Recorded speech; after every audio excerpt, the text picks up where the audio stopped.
To log into Libby or Hoopla, go to www.bberglibrary.net and click ebooks and more, or download the respective apps. Select sign up or add card, depending on the platform, search for Brownsburg Public Library and input your library card number and 4-digit PIN. Hoopla requires an additional step. You will need to use an email and create a separate password for future Hoopla logins. Libby has ebooks, downloadable audiobooks, and e-magazines. Hoopla has audiobooks, comics, ebooks, movies, music, television, and binge passes. What is a binge pass? Using only one of your 6 monthly borrows, a binge pass gives you access to a curated collection of dozens of TV shows, movies, books, and more for 7 days. There is some overlap between the two collections, but in Libby you may have to place a hold and wait for an available copy. In Hoopla, all titles are immediately available to borrow. In Libby, you can have up to 10 ebooks or audiobooks checked out at the same time. When you return an item, you can borrow another.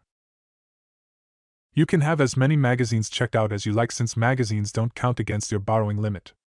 In Hoopla, you are limited to 6 items per month. Borrows reset on the first of each month.